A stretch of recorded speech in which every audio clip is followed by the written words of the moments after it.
isa na yata ang Botolan sa mga camping destination dito sa lalawigan ng Zambales. At nabiyayaan ng malilinaw na kailugan at malawak na kapatagan, kabundukan na talaga namang nakakamangha. At isa na nga dyan, ang Kahuya River Camp na matatagpuan sa Barangay San Juan sa bayan ng Botolan. Ang camping site na ito ay talaga naman nakakamangha dahil sa taglay na linaw ng tubig, magagandang tanawin, at preskong paligid na talaga naman makakapagparelax sa ating mga camper at biyahero. Kaya sa video na ito, halina't samahan nyo kami mag-relax, magmuni-muni at magtanggal ng pagod sa Kahuya River Campsite. Let's go!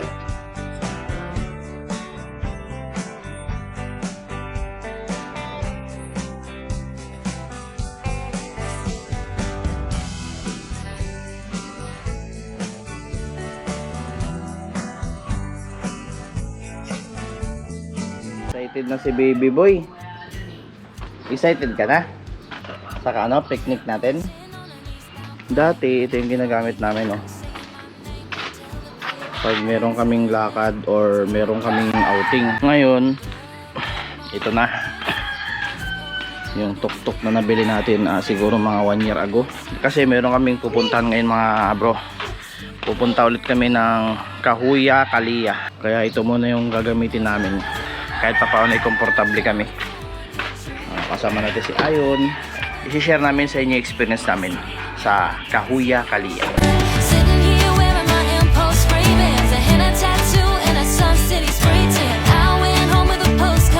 Ayan, dito na kami sa highway mga bro. Approaching tayo, papunta tayo ng Kahuya Kalia. Babalik tayo sa Kahuya Kalia. Parang pang 5 beses ko na yata nakapunta doon. Pero maganda kasing balikan talaga yung campsite na yun eh. Bukod sa pwede siyang campsite, pwede ka rin mag-overnight.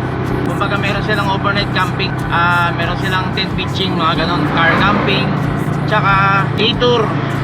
Kumbaga pwede ka rin mag-outing. Excited ka na yan? Gusto mo na mag-swimming? Wow. Yan, palabas na kami ng Iba, going to Botolan, Zambales.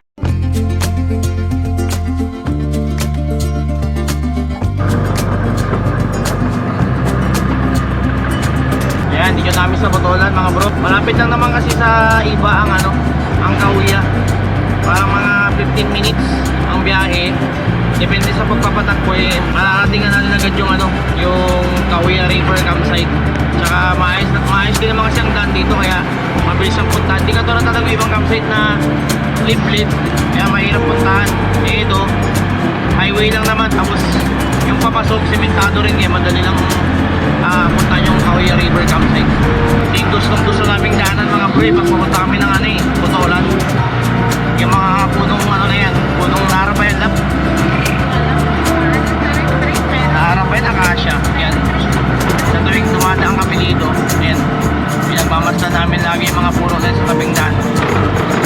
Maganda kasing tignan habang nag-road trip tayo. Nasa bahay na tayo ng Botolan mga bro.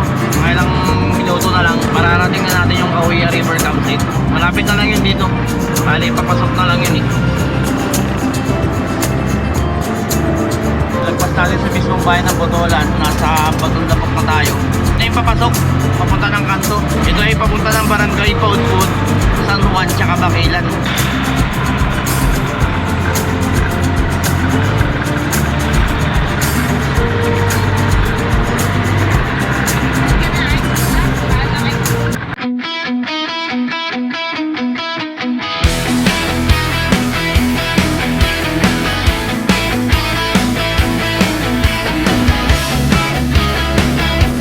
Nandito na tayo mga bro. Ang landmark natin kapag pupunta tayo ng Kahuya River Campsite, basta makita nyo lang yung arko ng Botolan, yours to discover. Kanto, papasok sa kanan. Makikita nyo naman yung signage eh.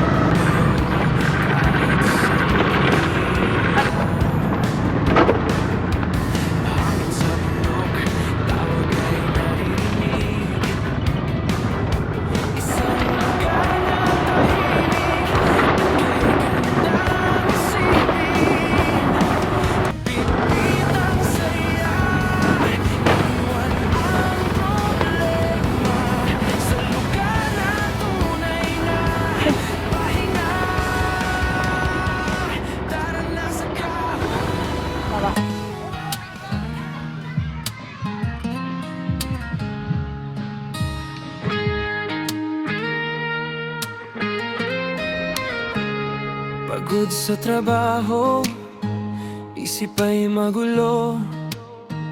Gusto mong lumayo kahit Ang saan. daming tao mga bro. Enjoy pa rin. Oh, kahit maraming tao. Diba? Maganda kasi talaga dito sa Kahuya. Kaya talagang hindi niya dayo to ng mga taga ibang lugar. Dito kami nag-parking kasi hindi pwede mag-parking sa area na to. Kasi may mga guests na. Binalikan lang namin yung mga gamit namin. Ayan, dito ko iniwan si Guapo. Wala mo mawala dyan. Safe naman dito kahit iwanan nyo yung mga gamit nyo. Meron naman mag-check. Ang dami ding nag-camping dito. Nagsisilakihan yung tent. Ito yung videohan mamaya na. Baon nila Ernie. Ayan, tilapia. Tapos pork chop. Wow, chop. Sponsored by Uncle Bernard. Yes. Meron din mga motocampers oh. Pero pauwi na sila to. Papack up na sila eh.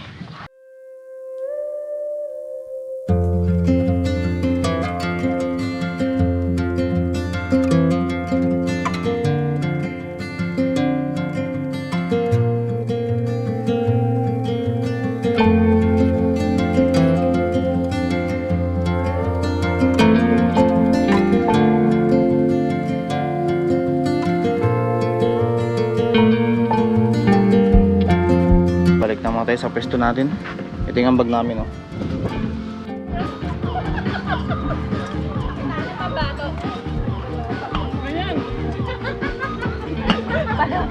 Para nag-regret mo. Ayan yung spot namin mga bro. Tapos pili tayo sa tindahan. Dito sa Kahuya River Campsite ay merong tindahan. Kaya lahat ng mga kulang na hindi nyo nabili sa labas, pwede nyo bilhin dito. Ayan.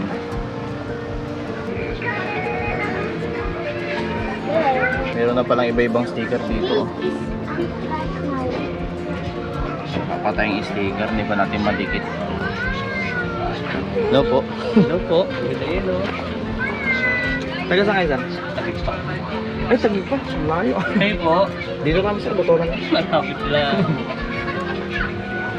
5 hours ang biyahe. Talo agad pag ano, biyahe pa lang. Malad. Pangilang beses yun na po dito? Pangalawa. Pangalawa na po. Okay naman dito, sir. Pangbalis. Saan na, sir? Bag seat. Natry nyo na. Bumili lang tayo ng soft drinks. Coke Zero para sa mga diabetic.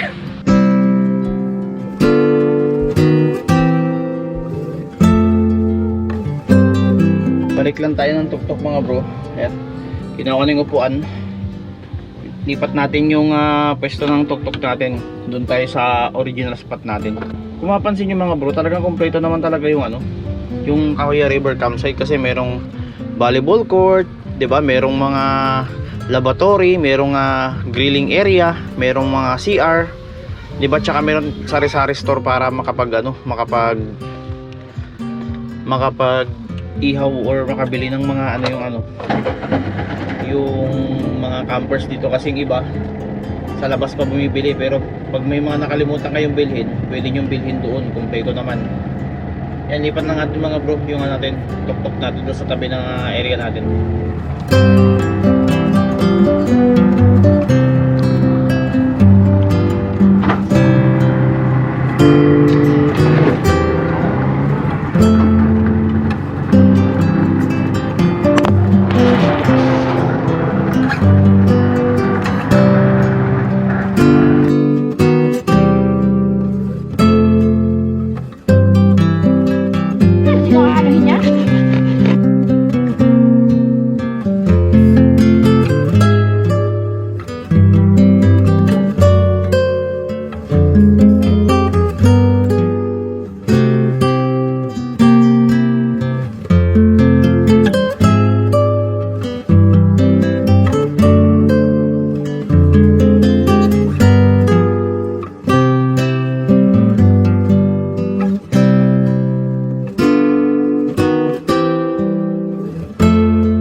Umambon-ambon na oh.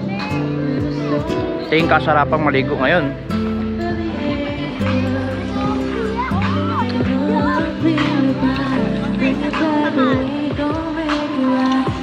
Hello. Naliligo ka? O sige, ligo tayo ha. Mahulog ka dyan ha, Toy. Itong anak ko gustong maligo. Adik sa paliligo. Na baby boy. Wow. Hindi niya ng tubig oh.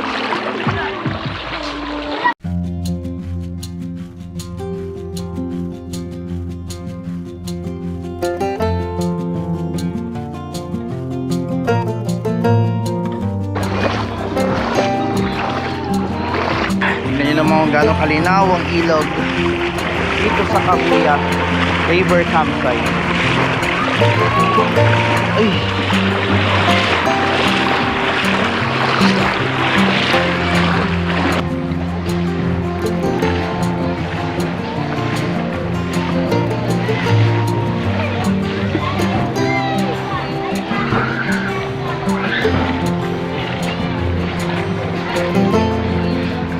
Malinaw ang tubig dito. Presko.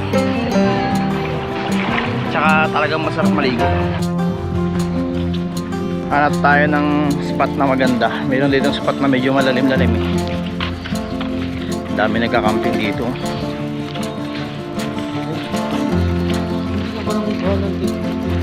Campsite nga to, Jo. Kaya pwede ka magbaon ng tent. Hindi lang ako sure kung pwede sila magparent ng tent.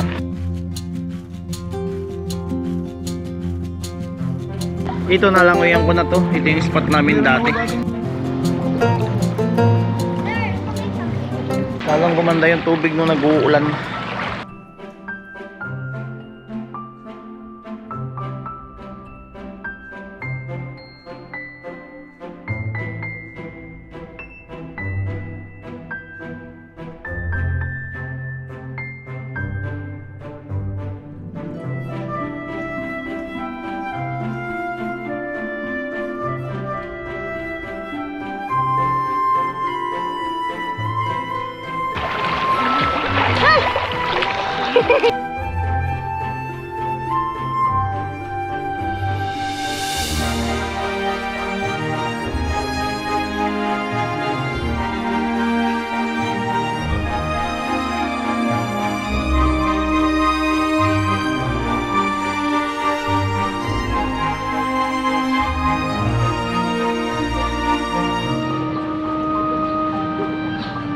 Please observe 10 PM. Quiet hour.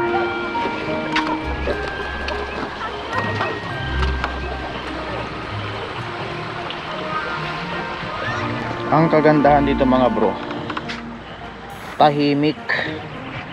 Kaya perfect to sa mga nagso-soul searching at saka camping.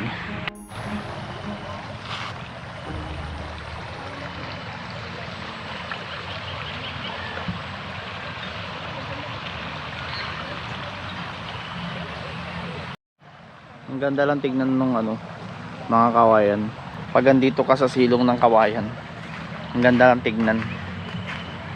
Ganito lang, tahimik lang talaga. Kaya pwede kayong mag-camping talaga dito kasi nga, kaya nga Kakuya River Camp site, 'di ba? Kasi pwede kayong mag-camping. Tsaka nakita niyo sa video kanina, ang daming nagka-camping.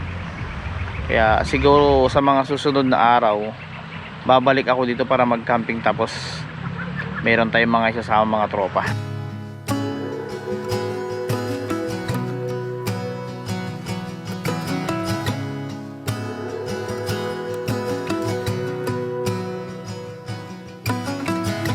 I'm 2 weeks late on my rent and I got this weird infection in my throat. Everything's super great. Nag-enjoy ka, baby boy? Nag-enjoy ka? Wow. Maghapon. Hindi mo siya dati niya nakabathroom siya. Ha? Ay, maganda yung ano niya. Ayan. Nakabathroom. Wow. Buungan niya. Nag-enjoy siya. Hindi na siya umahon. Buong araw na siyang naliligo. Baby boy? Nag-enjoy ka naman? Wow. Pogi naman ang baby boy ko. Yan, pack up na kami. Yan, ligpit-ligpit na tayo. Napot din kami ng ano kasalan? Alas 5. Dahil sobra kami nag-enjoy dito sa Kahuya. At syempre sa mga gustong pumunta ng Kahuya, madali lang hanapin to. Search nyo lang sa Google Maps, lalabas naman yan para ma-experience nyo yung ganda at relaxation ng campsite na ito. Pauwi na tayo. Ang grapes o saan yun? Saan grapes? Hanap ng grapes. Pauwi na kami mga bro. Salamat po sa panunood. Syempre, i-subscribe nyo po yung channel natin, Sir Eds. And i-follow nyo rin po sa Facebook. At syempre, maraming salamat sa panunood ng ating vlog. At syempre, supportan natin yung page ni Sir Eds sa Facebook at saka YouTube channel. Ayan, syempre. Maraming salamat po sa mga staff ng Kahuya Kalia River Camp. Ayan, sa mga gusto pong pumunta, follow nyo lang yung page nila. Tsaka nakita nyo naman yung experience natin dito, syempre. Tsaka may mga vlogs ako dito ng camping. So kung gusto nyo ma-check kung pasok sa inyo,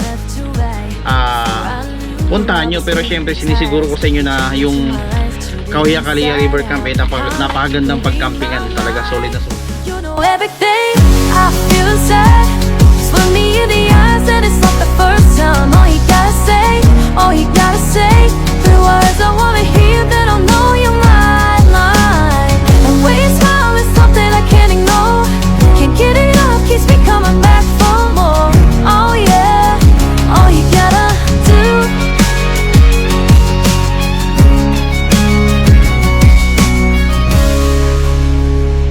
Got in my head going left to right. Before I knew I was hypnotized. You came into my life, turn it inside out. All you gotta do is look me in the eyes and it's like the first time. All you gotta say